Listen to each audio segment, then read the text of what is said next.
ఖమ్మంలోని 10 నియోజకవర్గాల పరిస్థితి ఏంటండి? ఎన్ని నియోజకవర్గాల్లో టీఆర్ఎస్ గెలుస్తుందని మీరు అనుకుంటున్నారు? ఇప్పుడు అన్ని 10 నియోజకవర్గాల్లో నెక్ టు నెక్ బాగా వచ్చామమ్మా.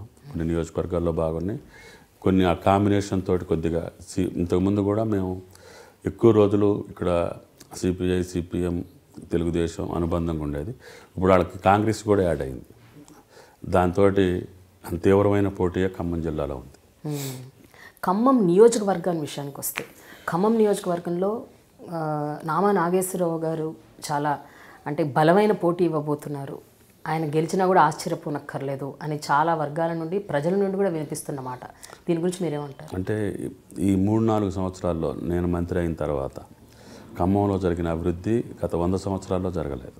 మీరే చూస్తున్నారు ప్రత్యక్షంగా. దానికి అజయ్ గారు తోడయ్యారు, అజయ్ గారు వచ్చారు కాబట్టి ఆయన కూడా దాన్ని కొనసాగించి చాలా భాగం పూర్తవుతుంది. ప్రధాన సమస్య అంటూ ఇప్పుడు ఖమ్మానికి ఏమీ లేదు నాకు తెలిసి.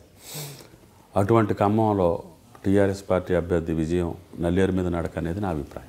ఓకే సార్, గత కొన్ని రోజులుగా చూస్తుంటే రాజకీయాలు విపరీతంగా వేడెక్కుతున్నాయి. ఇందాక మీరు చెప్పినట్టు ఎస్పెషలీ నిన్న అర్ధరాత్రి రేవంత్ రెడ్డి అరెస్టుతో ఇది ఇంకా తీవ్ర స్థాయికి చేరుకుంది.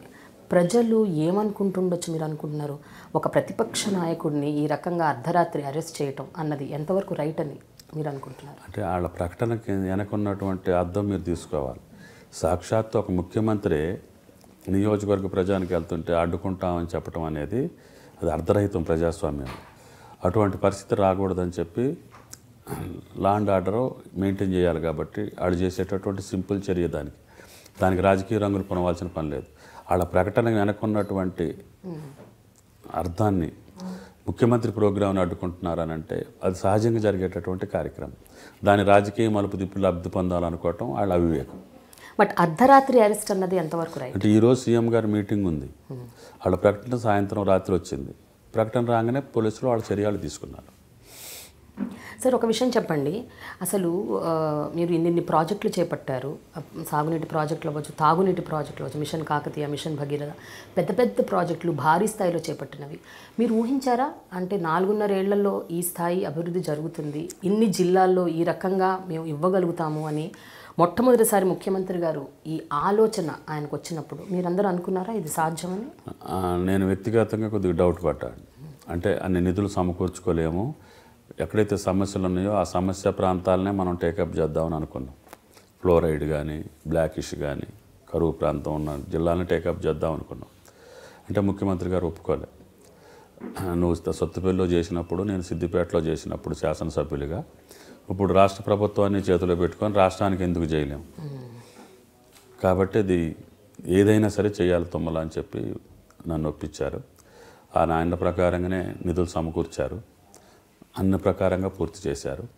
అన్న టయానికి ఉగాది రోజు కల్లా ఆయన కార్యక్రమం మిషన్ భగీరథ సఫలీకృతం అవుతుంది. ఇరిగేషన్ ప్రాజెక్టులో కూడా నేను భయపడ్డా, ఇన్ని బ్యారేజీలు కట్టి కాళేశ్వరం ఇంత స్థాయిలో రావాలంటే ఎన్ని టైం పట్టుదని. కానీ నెక్స్ట్ జూన్కే నీళ్ళు వస్తున్నాయి. ఇది ప్రపంచ నీటిపారుదల రంగంలో ఒక అద్భుతం. ఆయనకి అద్భుతాలు సృష్టించడం కాదు, అసాధ్యం అనుకున్న దాన్ని సాధించడం అనేది ముఖ్యమంత్రి లక్ష్యం. ఆ లక్ష్యాన్ని సాధించేదానికి నా వంతు ప్రయత్నం, సహకారం నేను కూడా ఇవ్వాలనేది నా కోరిక. మీరు చూస్తున్నారు ఐ డ్రీమ్ న్యూస్ని. మీరు చూస్తున్నది ఐ డ్రీమ్ న్యూస్. అంటే కళలని నిజం చేస్తూ ప్రజలకి నిజాలని కళల ద్వారా తీసుకొచ్చే ఐ డ్రీమ్కి మై బెస్ట్ విషెస్. మీరు చూస్తున్నది ఐ డ్రీమ్ న్యూస్. మీరు చూస్తున్నారు I dream channel. For more videos please subscribe I dream. మరిన్ని వీడియోల కోసం ఐ డ్రీమ్ని సబ్స్క్రైబ్ చేయండి. Please subscribe I dream. And I'm very much satisfied with the way interview went on. Kindly subscribe to I Dream. For more videos, subscribe to I Dream. And loads of fun entertainment and content. Do watch I Dream.